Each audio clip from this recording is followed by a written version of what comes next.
With large data sets, we don't want to be moving across just with an arrow as we go up and down.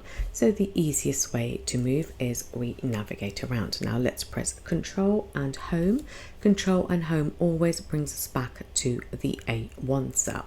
So we can just put our arrow across down to B2. Now if you want to go all the way down to this data set, you simply hold the Control button, press the down arrow, and that brings you all the way down to the end of the data set.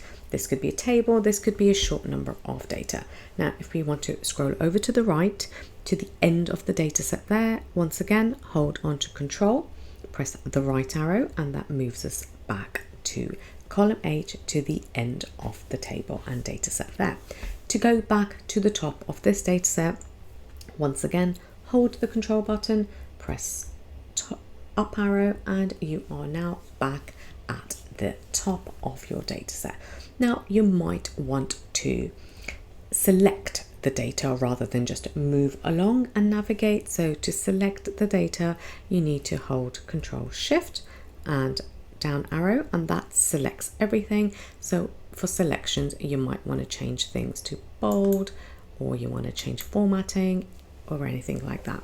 And once again, if you want to move along, Control Shift and a right arrow, that selects the full data. And if you want to just go up to column G, once again you hold the Control button and you press a left arrow. You can simply just go and select Shift and go one by one to each arrow to select each column or each cell. And then say you just want to go to column G.